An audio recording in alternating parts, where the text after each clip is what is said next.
met un paquet de mesures sociales d'ici l'été. Il faut qu'il y ait quoi dans ce paquet? Quand on parle pouvoir d'achat, la chose essentielle, c'est la question des salaires. Il faut augmenter les salaires et bien plus, par exemple, que l'augmentation automatique du SMIC qui a lieu aujourd'hui. 2,65%. Voilà, 34 euros 34 net euros. par mois. Voilà, il faut plus que ça. Il faut plus que ça. Et il faut que le gouvernement ne tire pas uniquement les oreilles du patronat pour dire ça serait bien que, mais il faut qu'il y ait des mesures contraignantes. Par exemple, nous demandons que quand le SMIC augmente, tous les minima de branche augmentent automatiquement parce que vous allez vous retrouver lundi avec 85% des minima de branche qui vont être en dessous du SMIC. Voilà des mesures très concrètes. Il faut que les entreprises, les patrons, y compris les petits patrons d'ailleurs, aient les moyens aussi. Certains ont envie d'augmenter les salaires, mais ne le peuvent pas à cause de charges trop lourdes.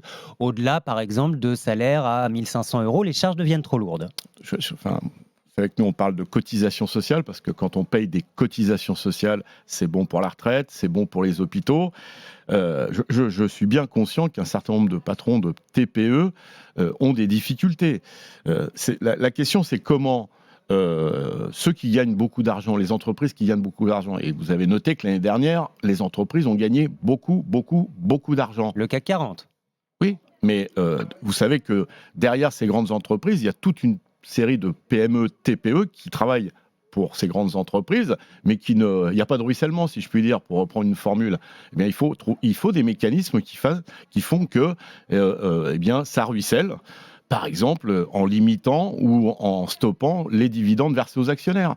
Parce que les dividendes qu'on verse... Les taxer davantage, ces dividendes ? Bien sûr, ou les réduire. Il faut que les revenus des grands patrons soit limité. Est-ce que c'est normal que des patrons de grandes entreprises gagnent des dizaines de millions d'euros alors que des petits patrons parfois ont du mal à se payer ? Voilà des mesures concrètes qu'il faut appliquer.